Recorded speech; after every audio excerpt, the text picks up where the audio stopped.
And hello and what is up, friends? Today I'm going to be sharing with you how I go from flour to pressing live rosin, and I'm going to be sharing some tips along the way that even if you don't have a freeze dryer, it's going to help you get the best results and quality out of your harvest. And now, first things first, the quality of your flour is going to determine the quality of your extract and your end result. For this run, I had two strains, the Tricho Jordan, which you see here, and the Chimera. Both strains are by the breeder Beleaf from Boomfiya. All of the equipment for this grow is from Spider Farmer, from their G5000 light, which is a 500-watt light that did extremely well inside of this 4x4 tent, alongside the 6-inch oscillating fan and the 6-inch inline fan for exhausting air in or out of the tent, all controlled by the Spider Farmer digital control. Made this grow super easy, and I'm actually looking forward to growing in this setup again because I'm going to be running CO2 this time around, and again all with Spider Farmer control. So be sure to hit the subscribe button because you're not going to want to miss the yield once I start using CO2 inside of this 4x4. And I can't go without mentioning the Spider Farmer self-wicking pots, keeping my plants perfectly hydrated from start to finish, and a 50-liter reservoir that could keep the plants happy for at least 3 to 4 days. All the links for this and more will be in the description below.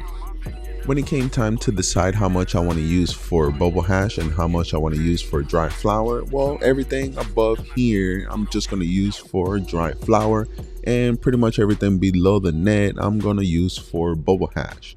All the grade A and grade B buds are going to end up being dried and cured over the next 14 days at a temperature and humidity of 65-65. I feel like this way I get the best of both worlds. The top of the plant that has been properly aged and harvested, and the bottom of the plant that has the most amount of clear and cloudy trichomes, giving you really good flour to make live rosin. As soon as I harvest my plants, I go ahead and, well, I didn't have to do too much trimming on the buds because these fan leaves were so covered in trichomes that I just kind of decided to keep a lot of them actually. But as soon as I cut the flower off the stem, I try to get them inside of this deep freezer as soon as possible. And I also put in a 5-gallon of reverse osmosis water for this next step. And before we go any further, I do have to mention how critical your temperature and humidity is from this point forward. Your temperature and humidity has to be the lowest possible that you could get it in your room. This will absolutely play a huge role, not so much now, but later on in the drying phases. If you guys want to learn how I do the drying without a freeze dryer, I'm going to tell you exactly how I do it to where you're actually not going to be able to tell the difference between product. And it takes about 24 hours to get the reverse osmosis water in the 5-gallon bucket that I put in the deep freezer to get down to about 35 to 34 degrees, which is exactly where I want to use it. When it comes to the washing machine, all the bearings and the grease have been taken out and replaced with food grade, which is a really important step if you're using this type of washing machine brand new. Now, if you do not have a freeze dryer, here's what you need to do. First, you need to get your room temperature. Hopefully it's a small room that you're doing this in, but you need to get that room temperature as cold as possible and as dry as possible. I'm talking about humidity in like the low 30s and temperatures in the 50s. That's exactly what you're going to need in order for this to work almost like a freeze dryer. Now here's your next step. You're gonna have to get pizza boxes, and in those pizza boxes you're gonna go ahead and use your grater, just like if you were doing bubble hash regular way. You put it in the deep freezer. Once it completely dries, You're gonna go ahead and grate it inside of the pizza boxes on top of parchment paper. You're gonna do a fine layer. You're gonna grate it as many pizza boxes as it takes you, even if it takes you 5 or 6, 7, how many ever. So you're gonna grate that hash really fine in those pizza boxes and leave them open about like 1 inch to 2 inches. You're gonna have them in that room with that low humidity and that low temperature, and you're gonna put a fan facing the boxes and you're gonna have it blowing on low towards the pizza boxes. If you could do that, you could form that perfect trifecta.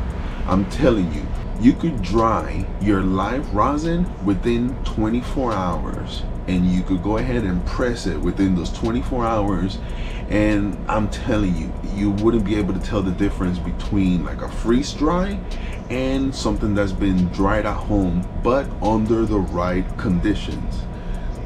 Also, one thing, if you want color when you press, you must harvest earlier than you would usually, and this is because you want as least degraded trichomes as possible. That's how come earlier in the video I was talking about using the lower section of the plant where most of the trichomes were clear to cloudy.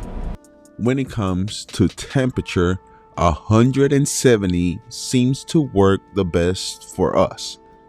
And now friends, if you made it all the way to the back of this video, be sure to give it a thumbs up, as is greatly appreciated. Also, if you're not subscribed, you might want to do that because you're not going to want to miss the 3 pound per light harvest that is going to be coming up here very soon.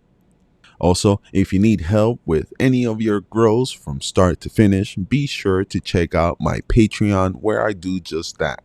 But okay friends, I hope that helps, and again, I'm not going to take any more of your time because I want you to watch the rest of my videos. So until next time, this is Grass in Class signing out. Peace. I do not want grass. I do not want grass. But it's good for the earth. It's good for the earth, man. I do not want grass. I know.